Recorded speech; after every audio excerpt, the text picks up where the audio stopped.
प्रिय छात्र छात्राओं, आज हम सभी कक्षा 9 विज्ञान का प्रथम पाठ हमारे आसपास के पदार्थ के बारे में पढ़ेंगे।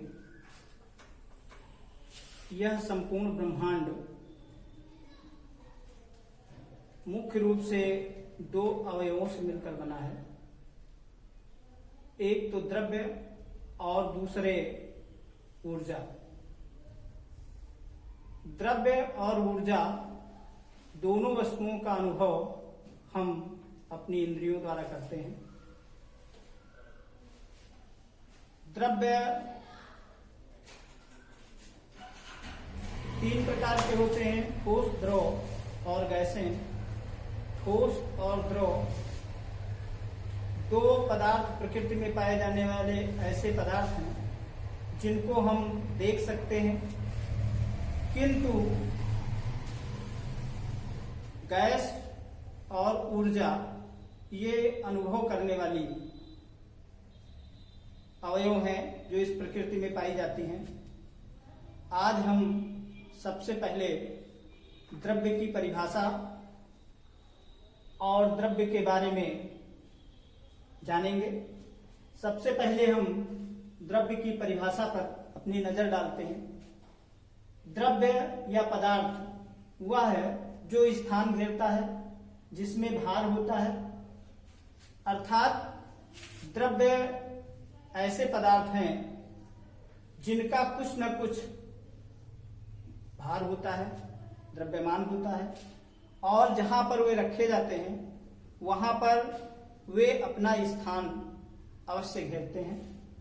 जैसे कुर्सी, मेज, जल और वायु, ऐसे बहुत ढेर सारी चीजें इस प्रकृति में पाई जाती हैं जो पदार्थ के उदाहरण हैं। पदार्थों या द्रव्यों के मुख्य लक्षण या गुण क्या हैं? पहला गुण, प्रत्येक पदार्थ बहुत ही अत्यंत सूक्ष्म कणों से मिलकर बना है, जिन कणों को हम अपनी नग्न आंखों से नहीं देख सकते। इन सूक्ष्म कणों को परमाणु की संज्ञा दी गई है। ये बहुत ही सूक्ष्म होते हैं जिनको देखा नहीं जा सकता है। बहुत ढेर सारे परमाणु आपस में मिल करके अणु का निर्माण करते हैं और बहुत ढेर सारे अणुओं के संयोजन से कण का निर्माण होता है और कणों के निर्माण से द्रव्य बनते हैं। अर्थात परमाणु जो है वो द्रव्य की सबसे सूक्ष्मतम इकाई बताई गई है। दूसरा द्रव्य का मुख्य लक्षण है, द्रव्य के कणों के बीच रिक्त स्थान होता है। कोई भी द्रव्य जिन परमाणुओं से मिलकर के बना होता है, वे परमाणु जब आपस में इस तरीके से संगठित होते हैं, एक दूसरे से जुड़ते हैं, तो इन परमाणुओं के बीच ये रिक्त स्थान पाया जाता है और इसे अंतरा आणविक अवकाश भी कहते हैं। ये जो रिक्त स्थान है, इन स्थानों को जहां पर दो परमाणु आपस में मिलते हैं, उन परमाणुओं को, दो या तीन परमाणु आपस में मिलते हैं, उन परमाणुओं के बीच एक रिक्त स्थान बन जाता है। ये रिक्त स्थान जो है वो अंतरा आणविक अवकाश कहलाता है। तो इस तरह पदार्थ के कणों के बीच में रिक्त स्थान होता है। द्रव्य का तीसरा मुख्य लक्षण है, पदार्थ के कण निरंतर गतिशील रहते हैं। पदार्थ जिन सूक्ष्म कणों अर्थात परमाणुओं से मिलकर के बना होता है, ये परमाणु हमेशा गतिशील रहते हैं, अपनी जगह पर गति करते रहते हैं। इनकी गतिशीलता पदार्थ के द्रव्यों के जो प्रमुख अवयव होते हैं, जो तीन प्रकार होते हैं, ठोस, द्रव, गैस, उन अवयवों के आधार पर इनकी गतिशीलता को अलग अलग तरह से परिभाषित किया जा सकता है। चौथा लक्षण है, पदार्थ के कण एक दूसरे को आकर्षित करते हैं। ये पदार्थ के जो कण होते हैं, जो परमाणु होते हैं, वे एक दूसरे को बड़ी शक्ति के साथ अपनी ओर आकर्षित करते हैं और इसी आकर्षण गुण के कारण ही पदार्थ कठोर और ठोस पाए जाते हैं। उनको तोड़ने, उनको अलग करने में काफी दिक्कत होती है। अब हम देखेंगे कि द्रव्य का भार क्या होता है। अभी हमने ऊपर द्रव्य की परिभाषा में पढ़ा कि द्रव्य वह पदार्थ है जो स्थान घेरता है और जिसमें भार होता है। भार क्या है? भार जिस बल से पृथ्वी किसी वस्तु को अपनी ओर आकर्षित करती है, वह बल जो है वो उस वस्तु का भार कहलाता है। अगर हम इसकी गणना करें कि वस्तु का भार क्या होता है, तो वस्तु का भार बराबर होता है वस्तु का द्रव्यमान गुणे गुरुत्वीय त्वरण। प्रत्येक वस्तु को पृथ्वी अपनी ओर खींचती है और इस बल को गुरुत्वीय बल कहा जाता है या गुरुत्वीय त्वरण कहते हैं। तो किसी वस्तु का भार वस्तु के द्रव्यमान और वस्तु के गुरुत्वीय त्वरण के गुणनफल के बराबर होता है। अगर हम वस्तु के भार को W से लिखें और वस्तु के द्रव्यमान को M से तथा गुरुत्वीय त्वरण को हम स्मॉल लेटर के G से लिखें, तो W बराबर होगा M इंटू G। ये भार निकालने का सूत्र होता है। अब वस्तु के द्रव्यमान पर हम नजर डालते हैं कि वस्तु का द्रव्यमान क्या होता है। किसी वस्तु का द्रव्यमान वस्तु में निहित संपूर्ण पदार्थ का जो भार होता है, संपूर्ण पदार्थ का जो अवयव होता है, उसे ही हम पदार्थ का द्रव्यमान कहते हैं। अर्थात किसी द्रव्य में विद्यमान संपूर्ण अवयव को हम पदार्थ का द्रव्यमान कहते हैं। अब हम ऊर्जा के बारे में चर्चा करते हैं।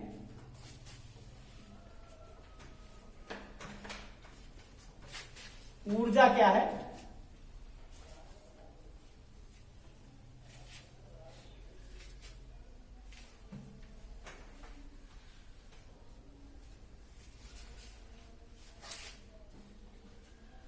ऊर्जा इस संपूर्ण जैव संसार में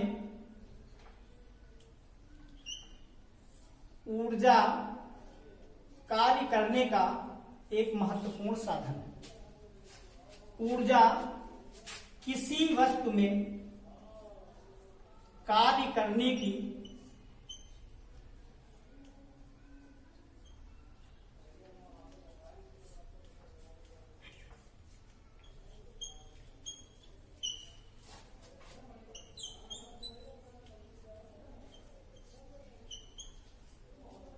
जो क्षमता पाई जाती है,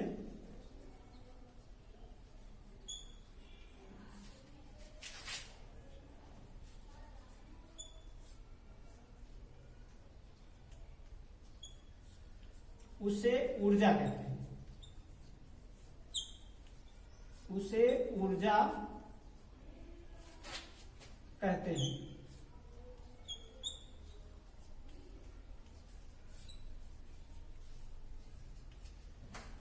किसी वस्तु में कार्य करने की जो क्षमता पाई जाती है उसे ऊर्जा कहते हैं। ऊर्जा दो प्रकार की होती है।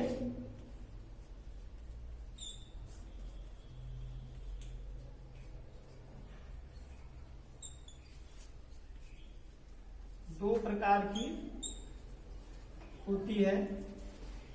नंबर एक गतिज ऊर्जा,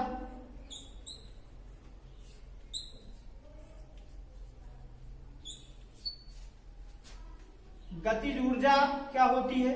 किसी गति विशेष के कारण जितनी गतिशील वस्तुएं हैं, इन समस्त गतिशील वस्तुओं में गतिज ऊर्जा पाई जाती है। किसी गति विशेष के कारण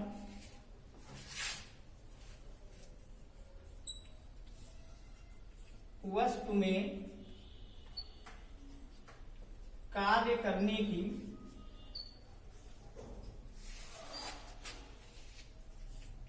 जो क्षमता पाई जाती है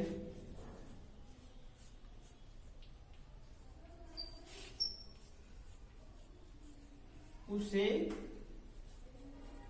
गतिज ऊर्जा कहते हैं।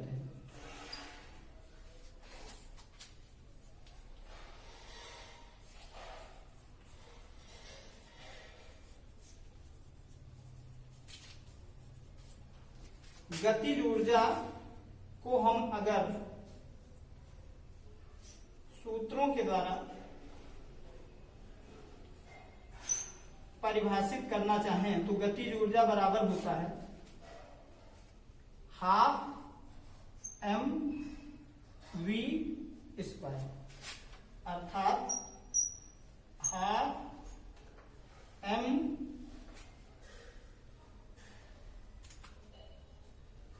का मतलब द्रव्यमान और v का मतलब वेग का वर्ग, वेग का वर्ग। अर्थात किसी वस्तु की अगर हमें गतिज ऊर्जा ज्ञात करनी है, गतिज ऊर्जा केवल गतिशील वस्तुओं में पाई जाती है। अगर किसी वस्तु की गतिशील वस्तु या गतिशील पिंड की गतिज ऊर्जा ज्ञात करनी है तो वस्तु के द्रव्यमान और उसके वेग के वर्ग के गुणनफल का आधा उस वस्तु की गतिज ऊर्जा होगी। हाफ अर्थात आधा, 1/2 द्रव्यमान गुणे वेग का वर्ग। ये सूत्र है जिससे हम किसी गतिशील पिंड की गतिज ऊर्जा का परिकलन कर सकते हैं। दूसरी ऊर्जा होती है स्थितिज ऊर्जा।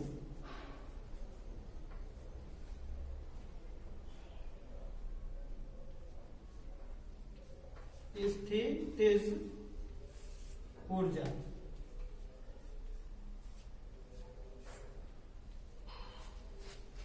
इसकी परिभाषा है किसी स्थित विशेष के कारण, किसी स्थिति विशेष के कारण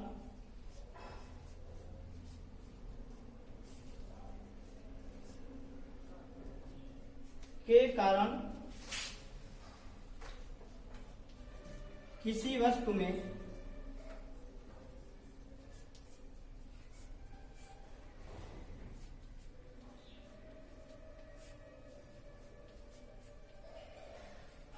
कार्य करने की जो क्षमता पाई जाती है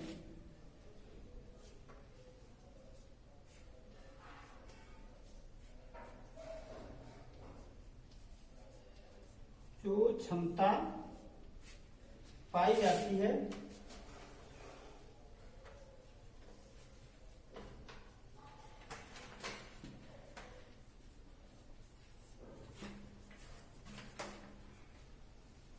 उसे स्थितिज ऊर्जा कहते हैं, उसे स्थितिज ऊर्जा कहते हैं।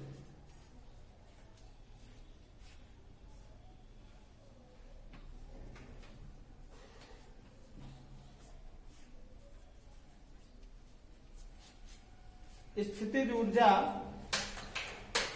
का सूत्र अगर देखना है कि स्थितिज ऊर्जा का मान हम कैसे ज्ञात करेंगे,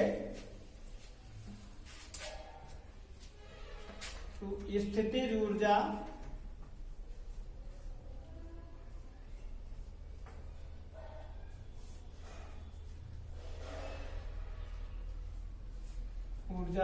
बराबर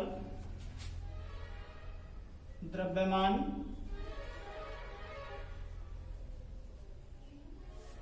गुणे गुरुत्वीय त्वरण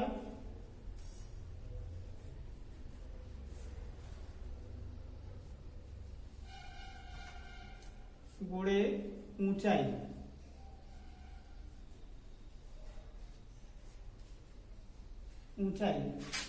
अर्थात काइनेटिक एनर्जी,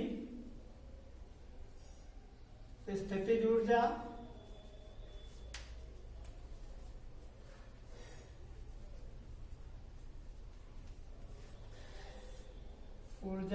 बराबर mgh। इस सूत्र के द्वारा हम इसका परिकलन करेंगे।